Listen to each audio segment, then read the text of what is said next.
Ya, Assalamualaikum warahmatullahi wabarakatuh. Kembali lagi bersama saya, Inna Ramadava, mahasiswa perencanaan wilayah dan kota Universitas Jember. Seperti biasa, kali ini saya akan melakukan pengenalan terkait ACMEP. Dan untuk hari ini, saya akan melakukan pengenalan mengenai tabel data. Sebelum kita melakukan tutorial mengenai tabel data, kita akan mengenal lebih lanjut mengenai tabel data ini. Yang pertama, mengenal tabel data atau dalam hal ini yaitu data tubular. Data tubular merupakan model data geografis yang berwujud tabel. Data tabular ini adalah suatu database spasial yang biasanya merupakan data pelengkap atau keterangan dari suatu model data yang dapat berwujud grafis, dan data ini dapat berdiri sendiri ataupun terikat dengan suatu data vektor. Jadi misal di SHP sudah terdapat data tabel, itu berarti terikat. Data atribut atau tabel atribut merupakan bagian penting dari sistem informasi geografis karena merupakan pengetahuan tentang database atau SDK ini nantinya disebut data atribut yang mana berbentuk tabel, dan lumrahnya itu disebut sebagai tabel atribut. Tabel atribut ini memiliki kolom atau field dan baris atau record. Format data yang digunakan adalah DBF atau DBS file dan TXT atau text. Semua program aplikasi sistem informasi geografis menggunakan atribut untuk menghasilkan informasi dan memanipulasi tampilan data. Tanpa data yang tersimpan dalam atribut fitur seperti tabel ini, maka data yang kita pakai itu tidak ada artinya.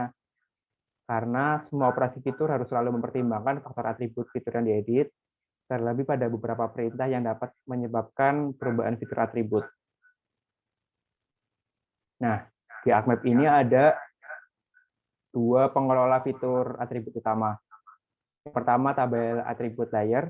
Tabel ini itu dapat diakses dalam mode editing maupun dalam mode biasa. Jadi kita hanya melihat tabelnya. Dalam mode biasa ini pengeditan yang dilakukan sangat terbatas hingga umumnya hanya digunakan untuk plat hijau. Jadi kalau kita cuma buka tabel itu tidak bisa mengedit, hanya sekedar mengecek tabel. Nah, kalau kotak dialog atribut itu muncul setelah kita klik toolbar editor, baru muncul. Nah, dari kotak dialog ini kita bisa mengedit tabel yang ada di ACMEP. Nah, nanti ada beberapa tipe data di ACMEP sendiri. Yang pertama itu ada short integer. Nah, kalau short integer ini tipe itu angka, termasuk positif dan negatif atau bilangan bulat, tapi biasanya digunakan sebagai coding, dan untuk coding untuk land use. Kalau long integer ini seluruh angka termasuk positif negatif yang biasa digunakan untuk menunjukkan nilai banyak dari suatu tema, misalnya populasi penduduk. Nah, ini itu short integer itu bilangan bulat, cuman untuk range digitnya itu lebih pendek daripada long integer. Makanya kalau long integer itu dapat digunakan untuk populasi penduduk karena digitnya itu bisa sampai 6 atau menunjukkan 3 juta.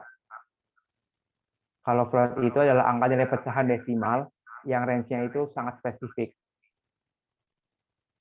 Kalau double ini itu desimal yang range-nya itu spesifik hingga 19 angka atau 19 digit angka, dan untuk desimalnya itu 15 desimal. Nah, kalau bentuk angka seperti ini kan memang kita biasa temukan itu di koordinat. Makanya untuk double ini biasanya itu merupakan tipe data untuk penulisan suatu koordinat. Nah, kemudian ada date. Kalau date ini kan tanggal. Ini digunakan untuk menyimpan waktu, dalam hal ini tanggal. Atau formatnya itu berbeda dengan format yang biasa kita pakai, karena formatnya ini bulan, hari, dan tahun. Kemudian tipe data teks ini semua kita tahu, dan di ACMEP ini itu maksimum teks yang ada itu hanya sampai 255 karakter. Seperti itu. Oke, kita langsung saja ke datanya. Sebelumnya kita ke Microsoft Excel. Nah, sebelum memulai tentunya kita harus membuat data tersebut di Excel terlebih dahulu ya. Nah, di sini saya menggunakan data dari BPS Untuk suatu data kita bisa mencari di web BPS. Biasanya untuk satu kecamatan itu datanya itu dirangkum dalam publikasi yang namanya kecamatan apa dalam angka. Misal kita mengambil kecamatan Rambi Puji, Kabupaten Jember. Ini saya mendapatkan datanya dari publikasi kecamatan Rambi Puji dalam angka tahun 2019. Di sini data yang saya gunakan yaitu data sumber air bersih di Rambi Puji. Nah, di sini kita bisa lihat daftar kelurahannya. Kenapa namanya NAMOBT? Ini karena merupakan suatu kunci. Kalau kita bisa melihat di map ya, ini kita sudah siap SAP Rambi Puji. Kebetulan di sini sudah ada tabel yang terikat, data tabel yang terikat dengan file vektornya. Nah, kita bisa lihat nih, di sini itu nama daftar kelurahan itu menggunakan nama ini, NAMOBT. Ini sudah dari sistemnya. Nah, karena kita ingin menggabungkan suatu data, maka harus ada suatu penghubung antara data dari Excel dan data tabel yang ada di ini SHP-nya. Maka kuncinya itu ada di judul kelurahan. Kalau judul kelurahannya sudah sama antara Excel dan yang di sini, maka nanti data yang ada bisa digabungkan.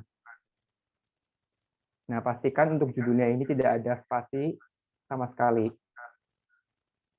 Nah, kita bisa lihat ya, jadi di sini sudah sama judul tabelnya. Ini nanti sebagai penghubung agar kita dapat menggabungkan data Excel ke tabel atribut yang ada di ArcMap ini. Oke, selanjutnya, kalau sudah siap tabelnya, kita ke File, kemudian Save As. Nah, yang perlu diperhatikan, agar nanti datanya mudah terbaca, kita save-nya ini tidak menggunakan Excel yang biasa, tapi menggunakan Excel 2003 agar lebih mudah terbaca seperti itu. Ini kebetulan saya sudah save terlebih dahulu. Nah, pastikan ya, formatnya itu Excel 2003 agar lebih mudah terbaca dengan ArcMap. Tapi tenang saja, tentunya tidak akan mengubah isi konten. Ini saya sebelumnya sudah simpan ya. Oke, sekarang kita akan belajar bagaimana cara menggabungkan dua tabel ini menjadi satu. Pertama kita klik kanan ya. Kita di open attribute tabel ini ada join and relate. Kita klik join. Nah, di sini itu choose the file this layer and join will be based on. Jadi kita memilih kolom mana yang ingin digabungkan. Nah, di sini kan keluar segala kata kunci. Nah, seperti tadi yang saya katakan, kita akan menggunakan kata kunci ini. NAMBT yang sesuai dengan Excel tadi. Kemudian choose the table join. Kita cari filenya. Kalau bisa, untuk file itu disimpan di file yang sudah ada di ArcCatalog. Kebetulan tadi saya menyimpan filenya itu di file yang memang saya sudah konekkan dengan ArcCatalog, sehingga bisa lebih cepat dalam input filenya. Nah, ini data yang sebelumnya saya simpan ya. Kita klik, kemudian kita klik Add. Nah, ini kita pilih sheet 1. Nah, pastikan sebelum kita lanjut, kita harus validate join. Atau dalam hal ini artinya memvalidasi terlebih dahulu apakah seluruh tabel yang ada itu dapat diinput ke ArcMap atau tidak. Kita klik validate join. Nah, kalau misalnya sudah centang seperti ini, maka semua data itu sudah siap untuk diinput. Kita klik close, klik OK.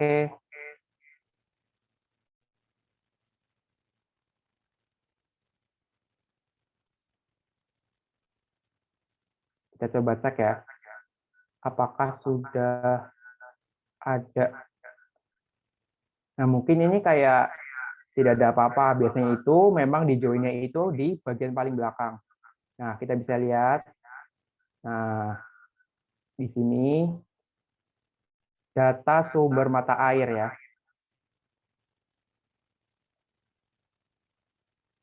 Seperti itu. Nah, cukup mudah kan? Nah, sekarang kita ingin menyimpan penggabungan ini nih agar permanen dengan SHP. Bagaimana caranya? Kita klik kanan lagi, kita klik data, ekspor data, kemudian kita klik lokasinya ya. Kita simpan saja di file yang sama tadi. Seperti kita meletakkan file SL sebelumnya. Kita namakan data. Ini pastikan tidak ada spasi. Kita pakai underscore saja. Data air bersih Rambi Puji. Rambi Puji. Oke. Pastikan kita save as type-nya itu shape file ya. Shape file. Oke, kita klik save. Kita klik OK. Maka dia akan mengekspor. Yes. Tuh, maka kita sudah punya file. Nah, maka filenya sudah tersimpan permanen. Lalu, bisa nggak sih kita misalnya mengedit suatu data ini, tapi tidak kayak kita itu langsung input tanpa harus menggabungkan. Benar-benar ngedit langsung di archive-nya. Itu bisa. Caranya bagaimana? Tadi kita kan udah klik tabel nih. Nah, kita klik add file. Jadi tadi kan ada icon paling pojok kiri, kita klik tabel option, kita add file. Nah, kita mau namain apa nih? Misal kita namain penduduk ya. Pastikan judul kolom itu disingkat, karena untuk penamaan kolom ini memang ada batas karakternya. Jadi kita singkat aja. Nah, karena seperti yang saya jelaskan ya, kalau penduduk itu umumnya menggunakan tipe data apa? Long integer. Nah, precision ini kita sesuaikan karena jumlahnya tadi ada berapa? Jumlah kolomnya ada 1, 2, 3, 5. Nah, kita klik 9 ya. Kita klik OK. Nah, pastikan kalau untuk tadi precision itu sesuaikan dengan jumlah kolom ini ya. Nah, lalu gimana kita mengedit? Pertama itu kita nyalakan editor, start editing. Pastikan sebelum kita menambahkan file ini, kita itu mematikan editornya ya. Kalau editornya nyala itu tidak bisa menambahkan kolom.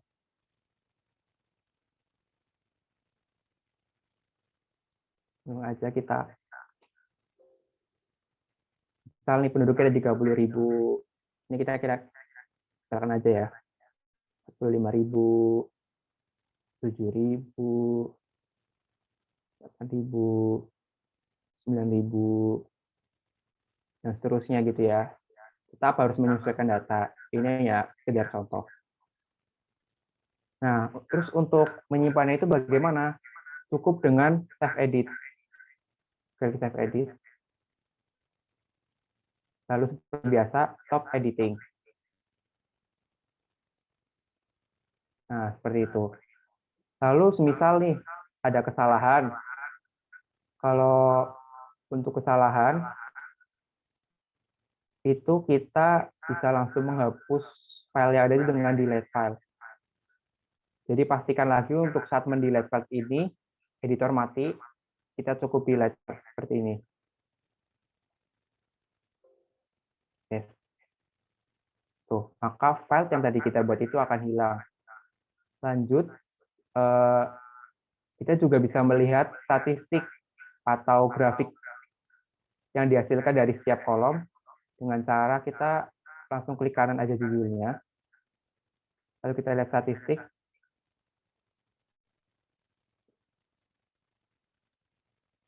Ini otomatis akan menampilkan grafik seperti itu ya.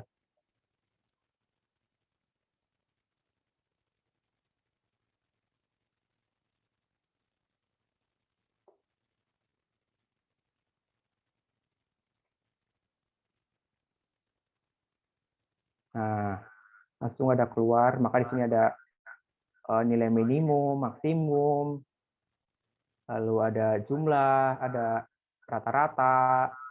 Nah, lalu ada null. Null ini itu apa? Null ini itu semisal ada data error yang kita masukkan. Jadi itu tidak bisa terbaca, maka nullnya maka akan, misalnya ada satu data nih, kita itu salah memasukkan. Mungkin di data tersebut ada spasi atau apa, maka nullnya bisa satu. Pastikan null ini itu 0.